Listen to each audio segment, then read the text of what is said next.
Koreys tili va o'zbek tilidagi o'xshash jihatlar qaysi? Koreys tili va o'zbek tilida o'xshash jihatlar juda ham ko'p. Ulardan eng asosiylarini aytib o'taman. Birinchisi bu o'zbek tili va koreys tilida so'z, gap tuzilishining ketma-ketligi bir xil. Ya'ni o'zbek tilida va koreys tilida fe'l oxirida keladi. Ikkinchisi, ikkala tilda ham hurmat darajaning mavjudligi. Uchinchisi esa bu ikkala til ham turkiy tillar turkumiga kiradi.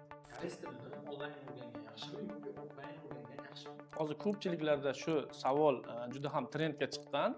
Demak, offlayn darslar bu tartib intizomli darslar hisoblanadi. Onlayn darslar esa ishda va boshqa joylarda vaqt yetishmasligi sababli o'rganish mumkin bo'lgan darslar hisoblanadi. Ikkalasini o'rtasidan albatta eng samaralisi va foyda keltiradigan, effekt keltiradigan tomoni meni shaxsiy fikrim bu offlayn darslar. Yuqoridagi savollarga berilgan javoblarim 8 yillik tajribamdan kelib chiqqan shaxsiy fikrim hisoblanadi. Koreys tili haqida yana ham ko'proq ma'lumotga ega bo'lishni xohlasangiz, albatta sahifamizga obuna bo'lishni unutmang.